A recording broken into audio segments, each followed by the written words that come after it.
Today on the Nerdy Gritty, a new style of in-game advertising is on the horizon. One more world disappears inside it. Just another hopeless addict. While they make some man instead. If the drums don't get you, the guitars will.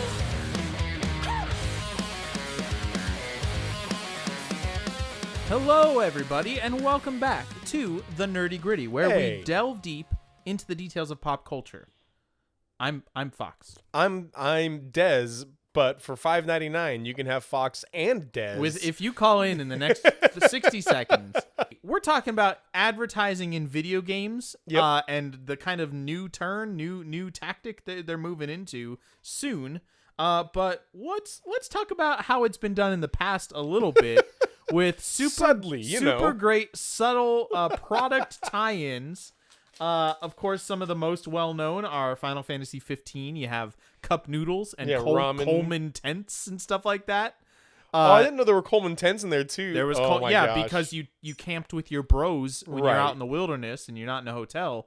And the tents are branded Coleman, so is the lanterns, I think. I think there were a few other things, but those were the major... That's so ridiculous. They're ridiculous. It was so dumb because nothing else in that world was had an analog with our real world, so it just felt such a weird... Anyway, you also had Alan Wake with Energizer batteries and Verizon, where they literally had a slogan from the Verizon commercials at the time in the game. Yeah, can you hear me now? Yes. Alan Wake at one point on the phone says, can you hear me now? Yeah. Good. Yeah. Well, and then you'd be walking around and there'd be creepy aesthetic and a TV turns on all by itself and it's playing literally playing a Verizon commercial. The game was actually pretty good, but those were super dumb. So let's talk about, big games coming out soon or small games, whatever. What should they have as their product tie-in for their to make a little extra money on the side, There's some really obvious ones that I thought. Okay. Ooh, and this is the one that just the Halo Infinite's coming out. Yeah. Cortana's got to run on Windows 11, man. when you boot up your at the beginning, it boots up the Windows startup screen. do or whatever that sound is. Right. And then your pause menu in the background, it has the classic hills with the blue sky. Yeah, Cortana's Master Chief, I see that you're running Google Chrome. Wouldn't you like Edge as your primary browser? It's way faster. Provides a lot more options. Yeah. Just looks right at the camera.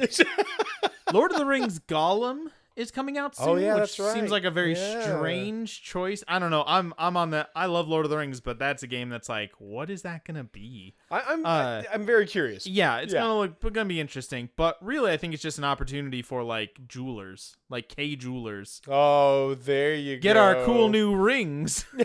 in each the rings made by the rings of power are all K jewelers and every kiss begins with K, precious. There it is. Every kiss begins with K, precious. Oh man, he went to Jared. Oh man, yeah, there we go. You got to get that in. That'd be hilarious. Yeah, and also absolutely. The worst. I can see Gollum pull out one of those eye things that jewelers wear, little telescopes, and he's looking over each ring individually. Yeah. Oh, well, this one is a true K quality diamond. So, imagine this, right? On one side, Kratos. Oh, I got one also. Atreus behind him, Leviathan in his hand.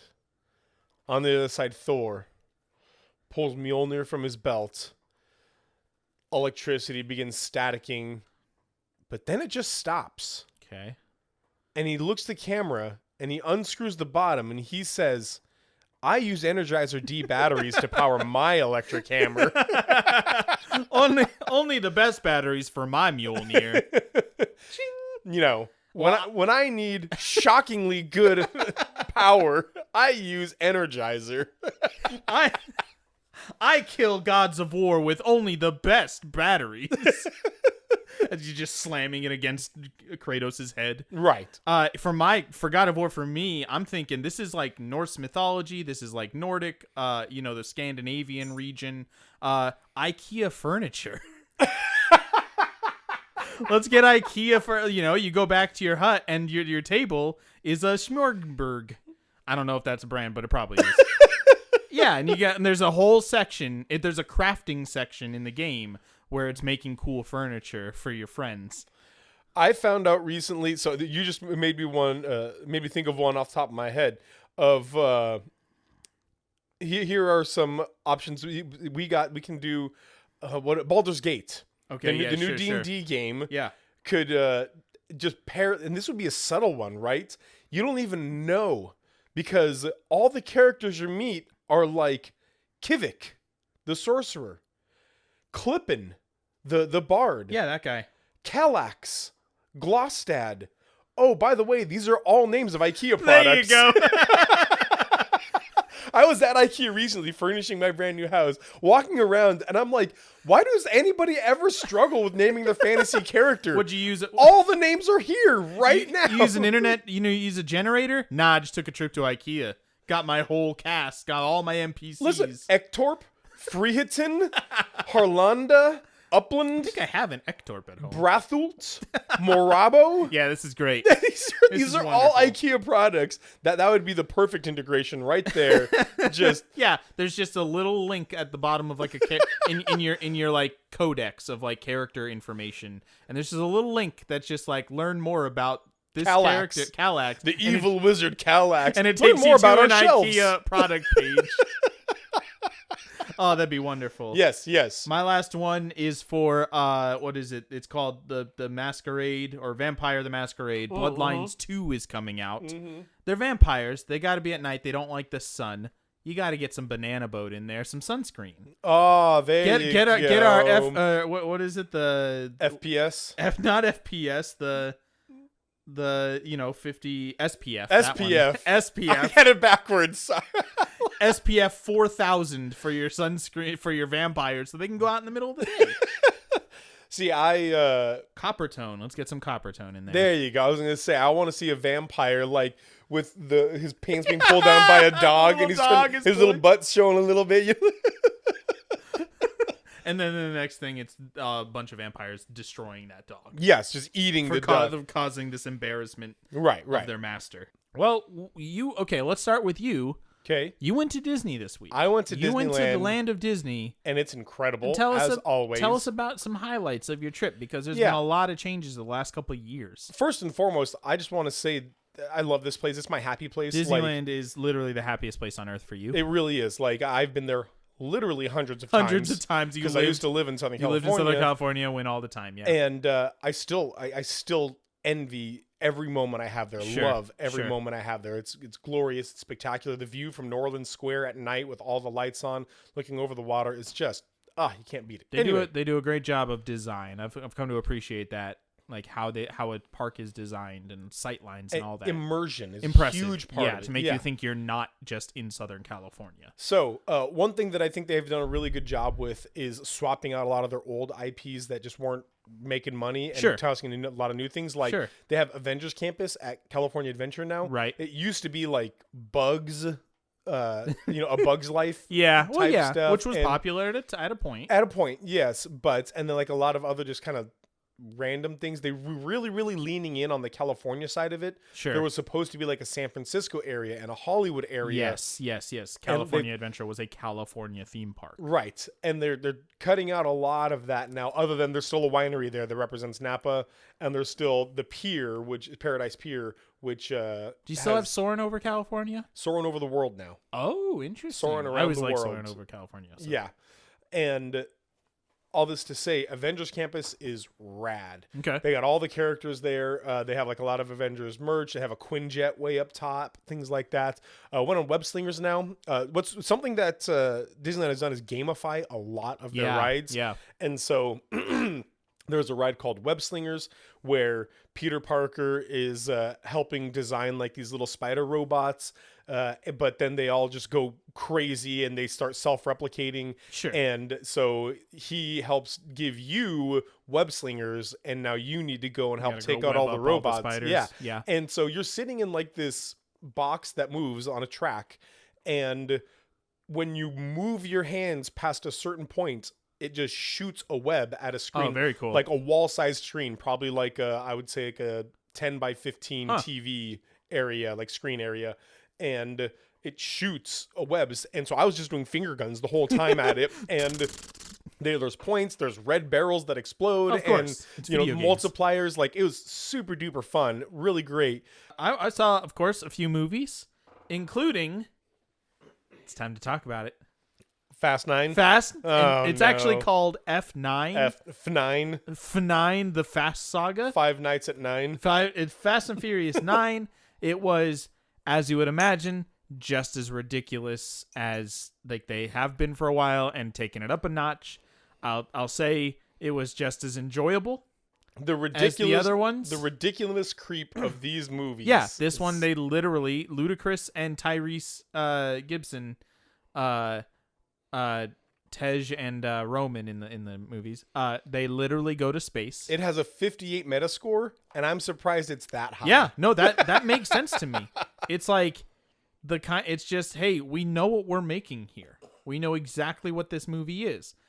It has become like a series where it's clear that they're making. Here's how I describe it: is that the opening scenes and the final scenes where it's like Dom and what's her name? I forget her name. Michelle Rodriguez. Yeah, Michelle Rodriguez's character. They're doing their family thing, and then the final scene is they all get together for a dinner as a family. Everything else in the middle could have been switched out with everything.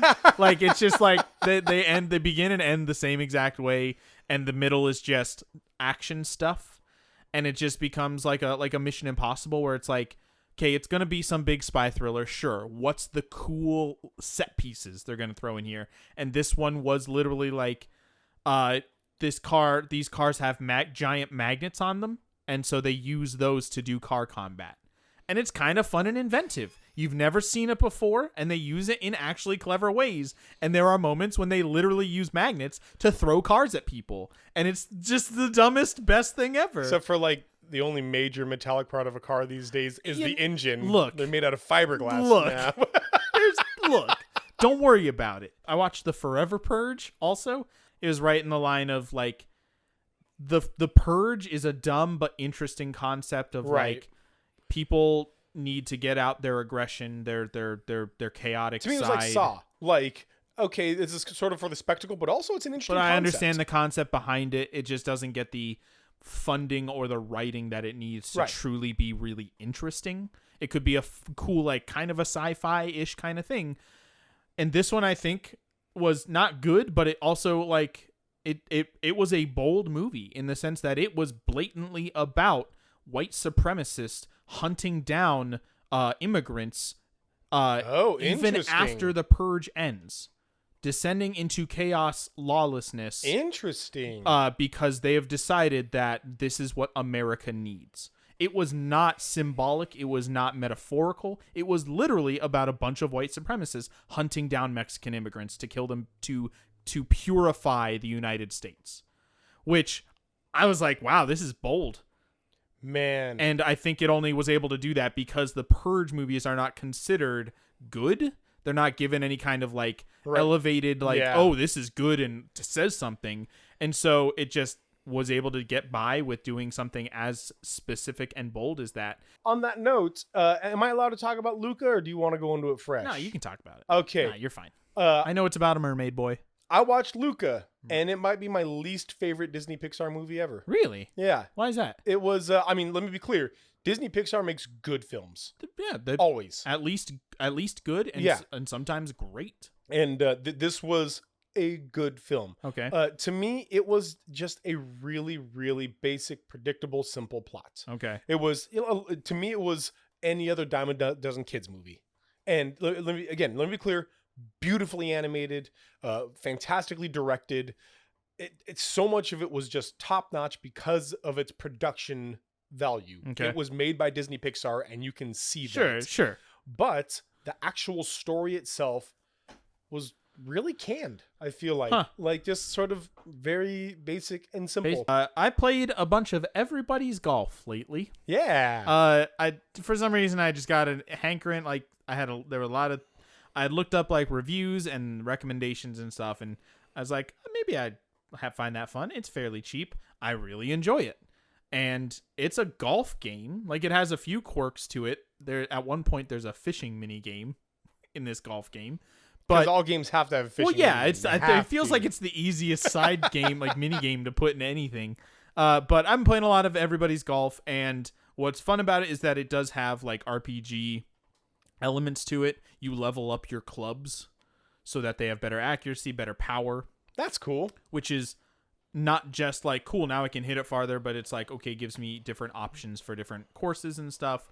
You fight, like, you know, in the like the main tournament mode, basically, you get either mini bosses, which genuinely have a difficulty spike, and it's just like, okay, I got to be better now to, you know, I actually, because early on it's pretty easy to just like, okay, hit it as hard as I can, get it to the hole, whatever. Yeah. And so it's really fun, and it has a like fun aesthetic to it, and just kind of some goofy humor in it. I've been playing Slay the Spire Mobile a lot. Of course, yeah. And I wanted to bring this up because I don't like it as much on mobile. Okay. The touch is really sensitive, and there's no, like, when you touch a card, you have selected that card, and it's really a hassle to try and unselect that card. And so if I accidentally touch the wrong card that I don't want to play, I say I play the wrong card just because of the touch controls, like 1 out of every 30, 40 cards and that that's I play. frustrating. That's real frustrating. That's too many. in a resource management type Right, card yeah, game yeah. like this, you know? And so it's tough. It's fun, though. Obviously, let's say the It's the Spire. same game. Yeah, but man, I really hope that they have an update that helps work on that type of Sure, stuff. yeah. I just wanted to talk about that very briefly. But really what I've been playing is I've been playing Portal Knights with my son. Okay. This was a PS Plus game from a million years ago or whatever. And my son and I, my son Braxton was just like, hey, Dad, I want to play a game with you. Let's play a game. I'm like, cool, kid, let's find something we got. So we looked, and it was the first co-op game that we could find on PS Plus. And it is a mixture of Minecraft plus a traditional RPG. So there is all kinds of crafting. Everything is in a block that you can like hit and pick up the block, and you can build and whatever else. But at the same time, there are monsters that you can fight and resources that monsters will pick up. And you level up your character. I'm a ranger. He is a warrior. And so he's my tank, and I shoot enemies while he goes up there and tanks it. Like, we got a good strategy going and whatnot. And classic tank and spank. It's way fun, man. Like, it's way fun. It's not the game that you want to look for to go really in depth and just like dig into for hours upon hours upon hours upon hours. But especially for co-oping with somebody for a while, it's real fun. All right, I've got one last movie. It'll be quick. All right. It's called 12 Mighty Orphans. Ooh. It's about 12 orphans who fight each other. Yes. It's not true. Well, they fight. But, they all have superpowers. Describe a sports movie to me. So there is a sports team, and they're not the best, and there's a coach, and coach comes in and struggles to make them the best, but then they become very good, but then something has to make the coach or one of the players go away. But in the end, they're able to come back together and win. Oh, so you've seen 12 Mighty Orphans. Well, that's all I got. Yeah, let's get to that old nerdy gritty. To that old nerdy gritty. Yep.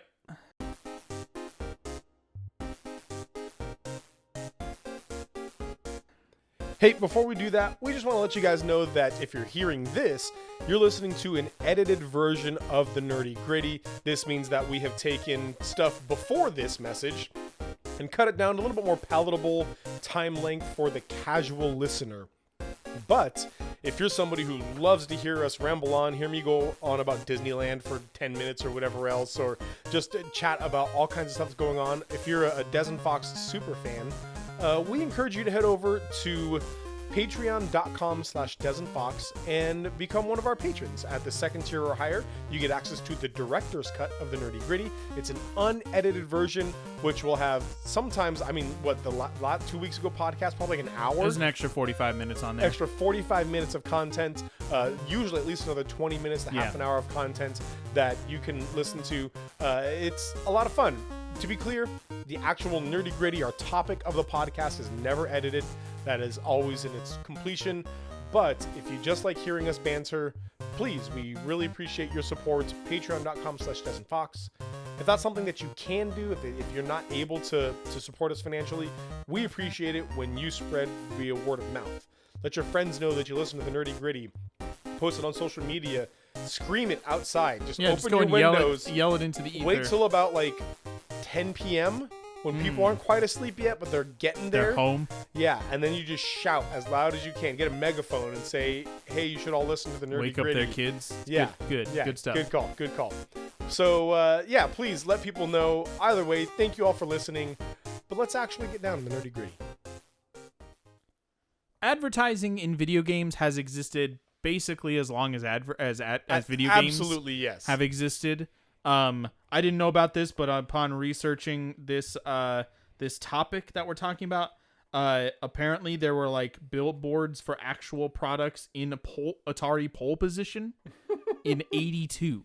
Like way back when. There have been actual I didn't realize there were ads. actual products in there. Apparently. That's great. Or at least like logos for actual companies. Yeah. I mean, it's a racing game. You're going to have racing companies. Right. Sure.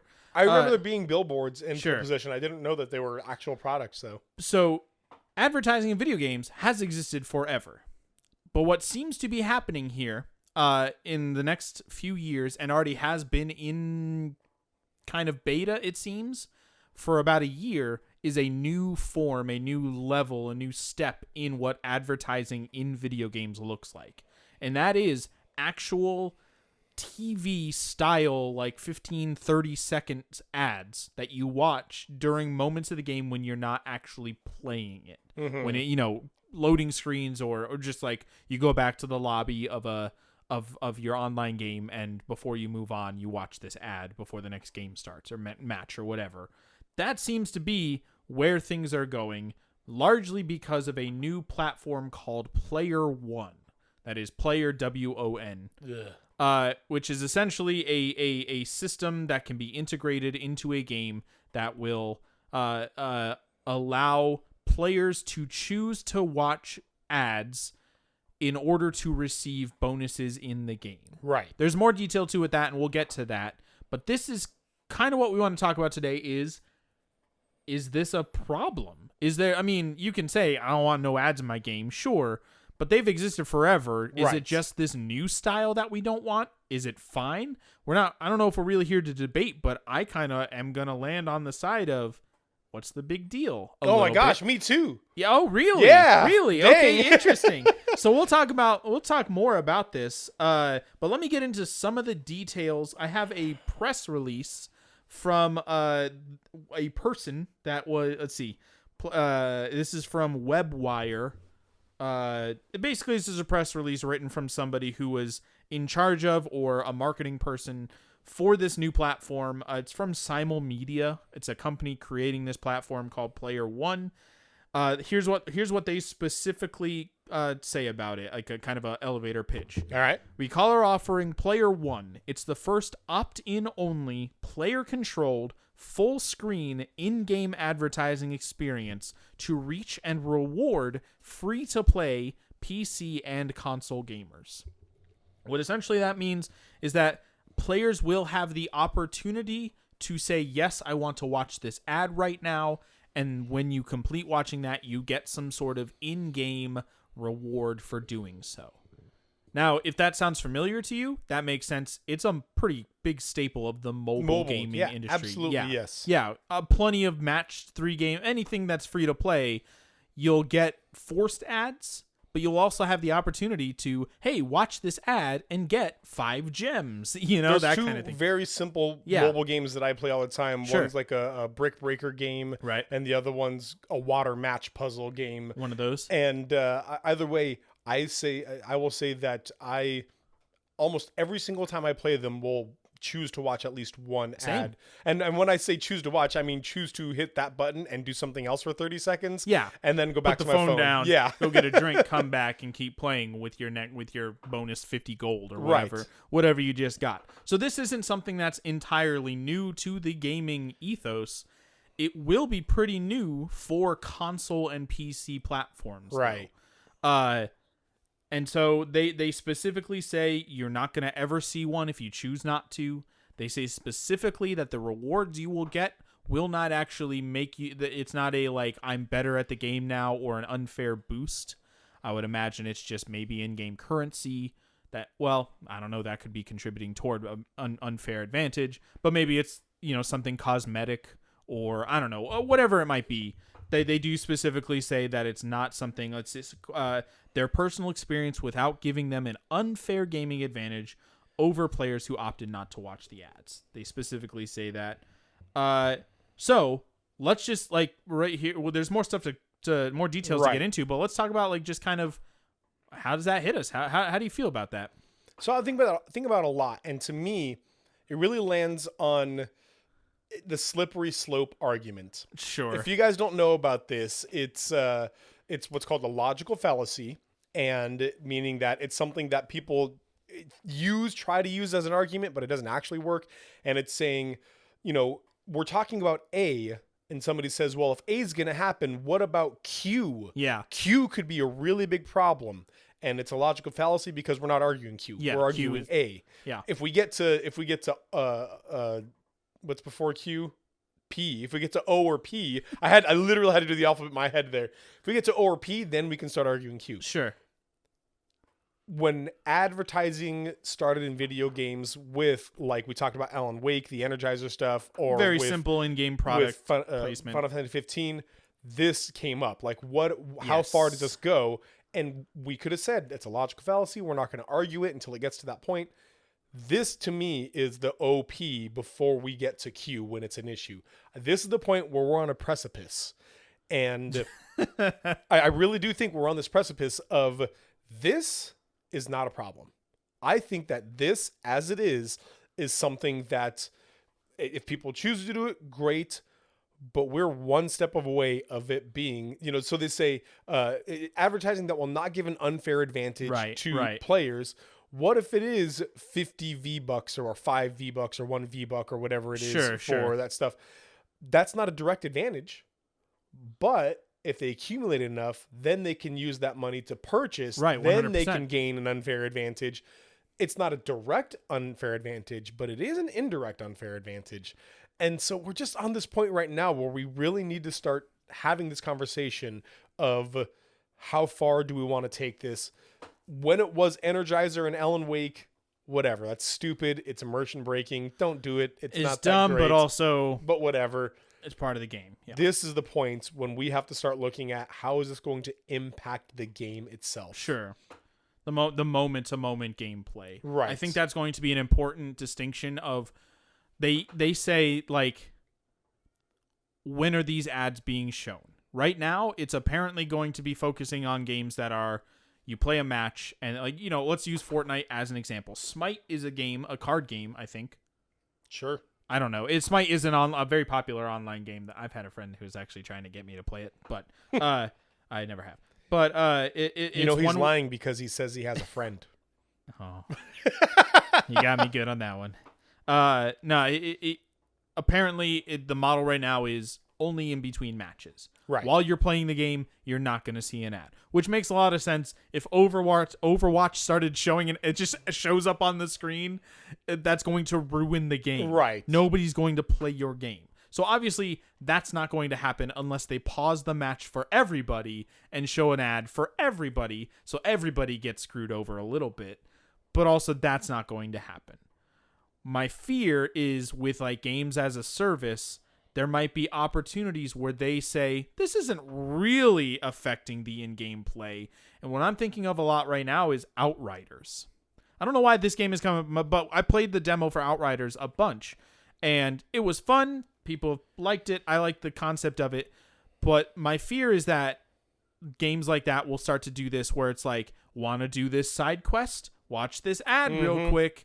Oh, you just beat the boss, which means there's probably a pause in the combat. Watch this ad real quick. And technically, it's not really taking anything away from the gameplay. You're not in a moment where you need to be ready to do something. So why not just watch this 30-second ad real quick? And I feel as though if there's a slippery slope here, it's when are these ads going to be placed into the game? Because even if it just comes up on screen as, do you want to watch this? Oh, and you can press no, and then it keeps playing. that's still an interruption to the game. And so, like, even if you're not actually watching 30 seconds of an ad, your gameplay is still being interrupted.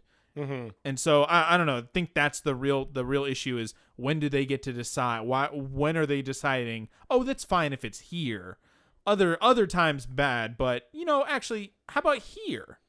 And again, another question that I have is how much is on the developer to choose that? Because let's pretend for a moment, they said mostly it's going to be like match style games, but let's say for a moment it comes to typical console gaming. Oh, that's the plan. Within 1 to 2 years, apparently, from this thing, by the end of the year, like 12. Let's see. Indeed, we expect our model to become the de facto new standard for console, PC, and cross-platform games in the next 12 to 24 months. So let's say it's Resident Evil 8. Sure. And let's say it's a situation where you're like, you've ran out of shotgun shells. Do you want to watch an ad? Oh, that would be the worst. For 10 shotgun rounds. And all of a sudden, this game is a great game with a great story. It's a ton of fun. It is building this outstanding world. But now you as a writer, sure, you know your story is being broken by this immersion. Right. Or the system of resource management. Yes. How do you design a game where somebody else gets to say, I don't expect that to be the case. I think that'll be I think that's way in the future. But again, it's a choice. If somebody went to, let's say EA, let's say it's the new Mass Effect, whatever. Sure. EA, and we all know EA is going to be the first to do this. Yeah, EA would do something like this. Yes. They were one of the ones who were helping develop this. Yeah. And so let's say it's a new Mass Effect, and it's a situation like this. And at the very beginning of the game, you can choose, hey, it's totally your choice. As a player, you can choose yes, you can choose no. That's great for the player, but for the people who spent time developing this game and writing this story and putting their effort into the balance of this game, yes, that's almost insulting to them. Yeah. Like, hey, do you want to break the effort that these people put into this game? And so, I think it in and of itself, we said beforehand that you and I both are kind of like that's not that big of a deal. I do believe that, and I think we can get into that, why I don't think it's big of a deal. Sure, we'll talk about that for sure. But my concern right now is the balance of implementation. Yes. It needs we are on the precipice right now.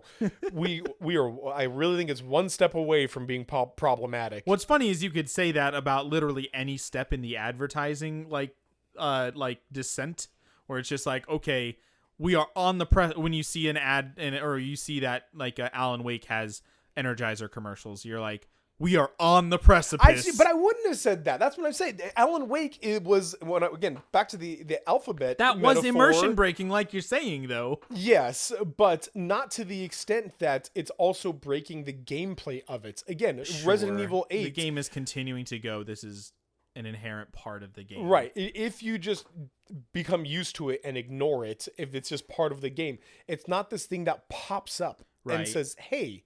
And it's also not taking up, it said full screened ads. Like you're not pausing the game to watch this ad. Alan Wake was, again, to use the alphabet metaphor, Alan Wake was like a C or a D. You're not getting darkness bucks. Right. To kill the shadow people better. So I really do think this is something many steps past Alan Wake. Yeah, it's definitely farther down the line. Yeah.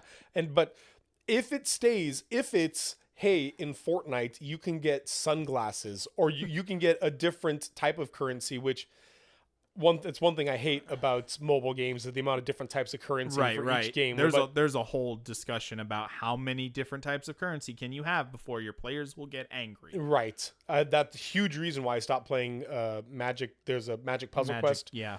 And they had like 5 different types of currency. And I'm like, no. I'd like to buy these with these, and then so I can buy these. Anyway.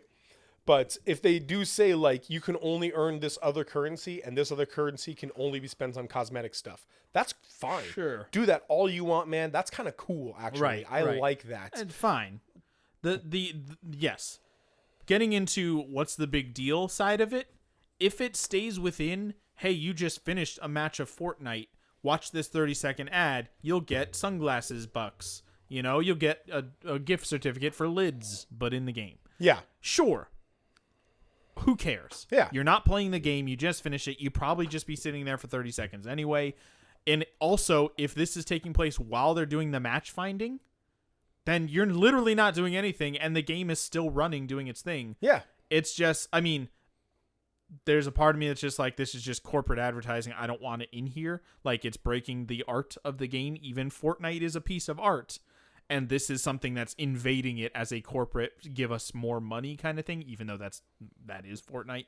But if it's going to exist, then that's the best opportunity to use it. If it continues being in those, free to play kind of games as a service, that's fine. I even would be, hey, like, here's what I don't think will happen, but would actually bring me on board, is if, hey, you can have if it's $10 a month to play, let's go with like Final Fantasy 14. MMO, not the same as a game as a service, really, Right. but still an online persistent world game that you can continue playing. $15 a month to play, or $12 a month with ads. That'd be great. That's already a thing with streaming services. Yeah. We have Hulu that has ads, but it's cheaper because of it, because they're making advertising revenue. Right. I'm actually on board with that. Yeah. Give me a cheaper option. I'll suffer through the ads and still give you $12 a month. To me, the problem is I don't think that'll be a thing. I think they've established, hey, people are going to pay to play our game either way. Let's try to make some more money. Like, to me, there's a corporate greed here that's just not going to go away. I don't know. I think there's, because I do know that as like a college student, if you told me, hey, it's $15 a month, I'm gonna be like, I can't afford $15 Yeah, a not month. for There's no me. way. But with ads, it's $8 a month. Sure. Much more Maybe. reasonable. Much Yeah, more maybe reasonable. I can Almost then. half the price. And so there's going to be a lot of people who with typical subscription prices are going to Yes. be prohibitive for them. But if you can give them a discount and with ads, and then tell them all the stuff that your friends are playing, or all Yes. these people are playing, or your favorite YouTuber is playing, Yeah. you can be a part of this now. Your monthly battle pass for Fortnite is cheaper if you watch ads. Or If mo- they're even if they're forced ads. Mom, Dad, remember when I asked you for $15 a month? It's not $15 a month. Now it's just $8 Now a month. it's $8 a month. Less than $10, Mom and Dad are going to be way more willing to do something like yeah, that. I mean, it's just cheaper. And I consistently think I should get into Final Fantasy 14. I should get back into WoW. I consistently think that. And then Why? every time I say, no, that's a bad idea, because it'll either take up too much of your time, it'll be a problem, or you just won't have the time and you won't play it and you'll just waste your money. And so Next time I don't. you think that, call me and I'll drive to you and slap you. Bah! Thank you. Thank you.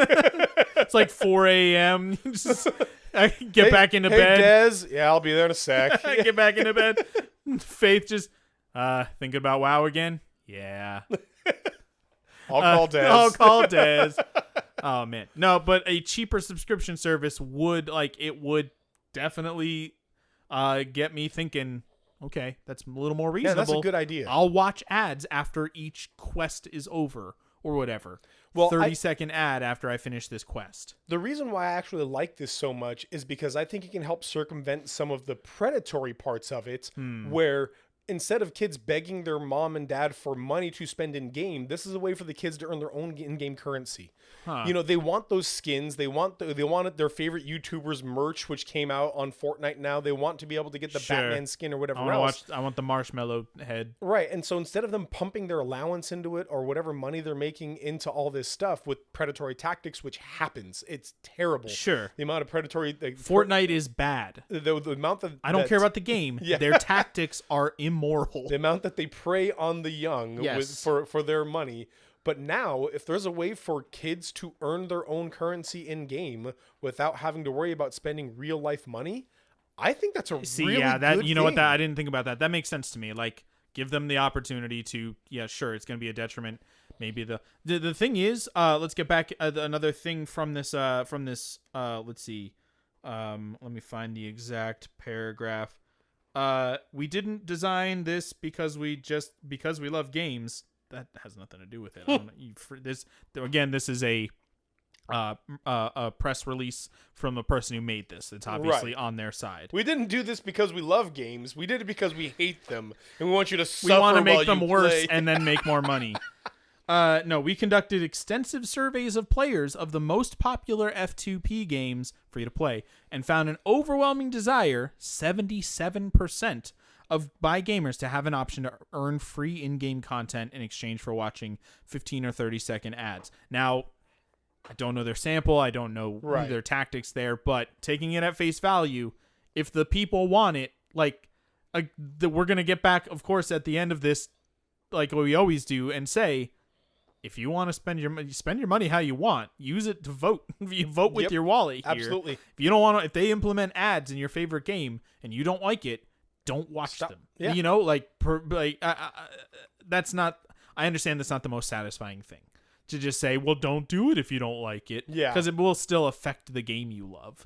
Or you can even just speak out about it. Like, Sure, go publicly say, like, hey, Right. this really frustrates me, and then spend less money on the game. We don't say Right. stop playing it, but just spend less money on it. Sure. Say, I'm going to give them less let's money see. now. According to, let me see, there was a stat that I found. It was something like players were 11% more likely to spend money in the game after watching the ads or something like that. I don't know why it didn't really get into the details of because of this or whatever, but apparently they are also seeing player one, the whatever, the Simul Media, the company behind this, is seeing an actual boost in the revenue they're making, not only from ads, but from the money that's being spent in comparison to when the ads weren't present. So, But what I'm guessing that is, for example, if you have Google Play rewards, Sure. they're going to see a spike in money spent on Google Play. it's a good point. And we Because never, I'm spending the money. but we never spend any actual money Right, of it's- ours. yeah. And so absolutely, I'm going to spend more Sure, money on that's- Google that's Play a because none of fair it's my money. possibility. Like, so here's a way that I think this could be. So let's kind of transition here to how can this be done well? What Okay. sort of good things Right. can we do with It seems this? to be inevitable. Yeah, it's an inevitable. And let's go back to my Resident Evil thought process here. Number one, as long as they keep it with choose. You can choose to do this or not. Always. But if they go something of like games like this, and if it's you enjoy Resident Evil 8, here are some indie games in that style. Or here's some less known games in that style. You choose to turn on ads, and now it's like games that you may not have heard of, games that you may not have had come across you, but now you're getting a short ad for it, and you get an in-game benefit, but on top of it, maybe you find a game that you're like, I'll play that. That'd be kind of cool. Like, yeah, I never heard of Spiritfarer. I never heard of Everybody's Gone to the Rapture, whatever indie game. Yeah, I'll play that. I think that'd be really cool to have the opportunity to highlight other games. Unless it's Sony specifically doing, like, that's just going to, like, that would mean that the indie games have to now pay for more advertising, and they're probably not going to do that. I mean, more indie games, I guess. Sony should do that to Yes. highlight more games on their console without a hey, give us more money, Spirit for Thunder Lotus, so we'll show your game off. But yeah, no, I respect that. Like, if the ads are relevant to what I'm doing, that's a little better than buy this protein powder. Yeah, you know? absolutely. I think if they remain in the theme of the game is my thought. Like Sure. We talked a lot about the immersion breaking, but if they keep the feeling, sure, your immersion of the game itself is broken, but if you can maintain the tension, or if you're playing Little Big Planet and it's this other jaunty fun Come game, play the new Ratchet and Clank. Yeah, and it just keeps that same sort of feel going through. Yeah, Netflix has a new Resident Evil anime coming out. Yeah, absolutely. If you can maintain the feeling that the player has, I think it'll be much more palatable to have ads like this. Sure. What we are not qualified to talk about, what I would love to talk about, is like the psychological effect of just constantly seeing ads. Yeah. And I think this will just obviously pile on to that, where it's just kind of standard for everything to be advertising to you. I want to Google this because I have no idea what it actually is, but the average amounts of ads that an American person sees in one day is staggering. It's just a ridiculous amount. And this is just going to pile on to that. And I do wonder, like, at what point does it just become a blur and nothing actually sticks with your brain? Where it's just like, this is ad and it's not ad for something specific. I don't know. That's a whole psychological thing. I know nothing about it. I think that's a downside, though, is just ad. So, depending on where you live in the West. Well, so this is the of Western course. world, and depending on a lot of different things, 4 to 10,000 ads every single A day. ridiculous amount. And what they consider an ad is seeing something that is some other product. So like in this room right now, I have Batman. Oh yeah, stuff sure. all over the You see a place. can of Coke sitting on the counter. Technically, it is putting in your mind a product, not I'm looking at necessarily your HP laptop that is a Chromebook right Sure. here in front of you. Right, These are right, all right, ads. right, And right. so I understand what you're saying about the amount of ads that we put in front of us, but that would let's pretend somebody games for hours and they see 50 more ads. Well, of yeah, the and it's already a thing. 10,000 Twitch they've already already seen. advertised, mobile gaming already advertises. Like it's a standard thing. Like advertising is how people make like companies make money nowadays. Like it's just this how like. But I also do like from a pure art standpoint, it is nothing but a negative. And I think that as well as the player being able to choose yes or no, I think developers, not publishers, developers should be able to choose yes or no. Oh yeah, giving the developers as much power as possible in the process. Because if let's say Naughty Dog is making their next Last of Us game, Sure. and Sony's like, cool, but we're going to put ads in it. And Naughty Dog's like, no. Then no. What? No. Then buy. Yeah, I really think that developers should have that freedom to choose whether or not they want those ads in their game. Right, 100%. Yeah, if like at the end of the day, like if Last of Us Part 3 was coming out and it was also announced, hey, there will be ads at specific points in the game. Don't worry, it won't break the immersion. It's during, I mean, loading screens aren't really much of a thing anymore, No. so there's Yeah. there's a problem. But it's gonna end up being like a, I mean, I guess this is just in-game product placement, but it's like a what's the movie, the Jim Carrey movie, being under the dome, like in a simulated environment. Oh, EdTV. Nope, that's No, simulated. that was a different one. That's That a was, different one. Truman Show. Truman Show. Yeah, they came out at the where same he's just time, like yeah. walking to work or going to work, and his like neighbors like pin him up against a wall next to like an advertisement, and then he's just like, that was weird, but it's an advertisement for people watching. Right. Man, I don't know. It's just gonna be, I don't like it. Like this is kind of where I fall on it. Just even after this discussion, I don't like it. I don't want it. I think it's more bad than good, but also I realistically understand this is where things are going. This is how they're making game making is expensive. They have to make their revenue somehow. I also don't think they should be as expensive because people put stock in the wrong things. Yeah. But if this is where we're going, then there's probably a better way to do it than others, and let's hope they go with that route rather than the worst possible situation. And for me, I'm neutral toward it. I'm 100% neutral. As long as it remains my choice, then Sure. it's going to impact me as a gamer who appreciates video games for the art of it more than anything else. It's going to impact me not at all. But there's going to be a lot of people out there who it's a job for them, or who it's a like very strict hobby for them, and maybe watching those ads are going to increase their experience. Sure. It's going to be beneficial. Or like I talked about before, maybe it's a kid who can't get all the cool V-Bucks that his, more wealthy friends are able to get. Right. This is a chance for him to earn A some little of that. bit of an equal playing field. Yeah, and so yeah. I really think that this is something that could actually turn out to be good in a lot of ways. That Possibly. as long as they don't get predatory with it. Anyway, Good one. yeah. But so as of right now, I'm neutral. But like I said, we're on a precipice. I could very quickly see it becoming bad. I guess I'm neutral also because I don't play the games that they've talked about. Right. I don't play any F2P games, so Other than mobile games. I don't really even play mobile games anymore. Oh, It's been really? a long time since I've put time into a mobile game. I'm playing Arkham Knight right now, and that's not a free-to-play game. So Yeah, me neither. I definitely haven't put probably another 120 hours into Slay the Spire Mobile. Definitely that's a free-to-play. not. Yeah, that makes sense. No, it's not free to play, actually. Oh, I had to okay. pay for it, but still, Sure. like, mobile game. Anyway, that's it for us, guys. Thank you so much for listening. Let them know what you think about Player Ones. That's Player WON. Thanks, I hate it. New advertising ideas here. Let us know what you think about ads in video games, how they could be predatory, or how they could actually work out beneficially.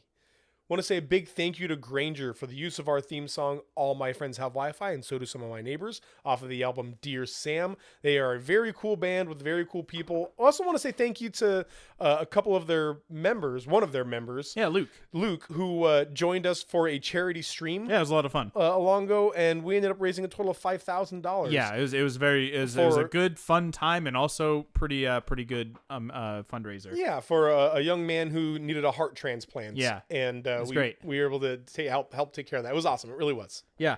Hey, we also have a YouTube channel. It's Des and Fox Play. Obviously on YouTube, because that's where YouTube channels are. We have my playthrough of Ratchet and Clank just finished up. The new one, Rift Apart. It was really fun. We played several games recently. Pikuniku, a fun platformer puzzle game. I think that will be starting by the time you're listening to this. Yeah, pretty soon. And then after that is a game called Minute, which is not an RPG, but like a puzzle kind of game. A roguelike with a fun, you have 60 seconds. I don't know. It's fun to watch. But right now we are playing A Plague Tale: Innocence. It's a really fun, like, family, like, just kind of calm relaxation. Dominic Toretto's the main character. Yeah. You play it and it's just like, this is just good. Like, I'm going to get into... No, it's actually a very downer, gross, really dark, grim game. It's called A Plague Tale. There's a plague in there and rats, but it's also really interesting in how it does. The story is pretty interesting so far. So that's going to be starting sometime in the next couple weeks. So jump on there. We've got a lot of videos. Also, we have tickets to PAX West this year. Yeah, we do. Oh, Very I'm so excited. Even though we only missed, like, only one was canceled. It feels like a billion years since PAX existed, and we're very excited. So we'll have a lot of content. That's in a couple months, but we're looking forward to it. Well, thank you again for listening, guys, and always remember that saved games save lives. See you next week. My voice is